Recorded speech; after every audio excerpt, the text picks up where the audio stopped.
Punta tayo sa loob ng gym at sisilipin natin yung ating mga katrabaho dahil minisage nila ako kanina na mag-gym daw kami pero late na ako gising kaya susurpresahin natin sila.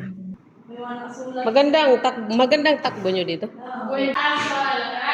5 kilometers, 45. 5 kilometers? May ano siya, pipili ka kung aakyat ka ng bundok, kung gusto mo may experience ng bukyan ng bundok.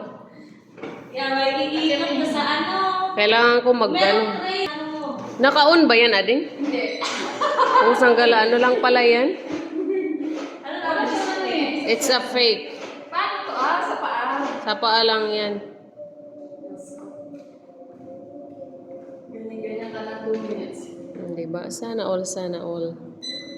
15 days dito ako maglalagi. May mabilis siya. Uy, Ading. Pag ikay nahulog dyan, nagja-jogging, iipitin to sa ilong, ha? Mga ka-Saudi Pinay. Sa Canada. Bakit hindi nyo pinapatunog yung sounds? Ay, hindi namin patulugin mo. Alam mo? Oo.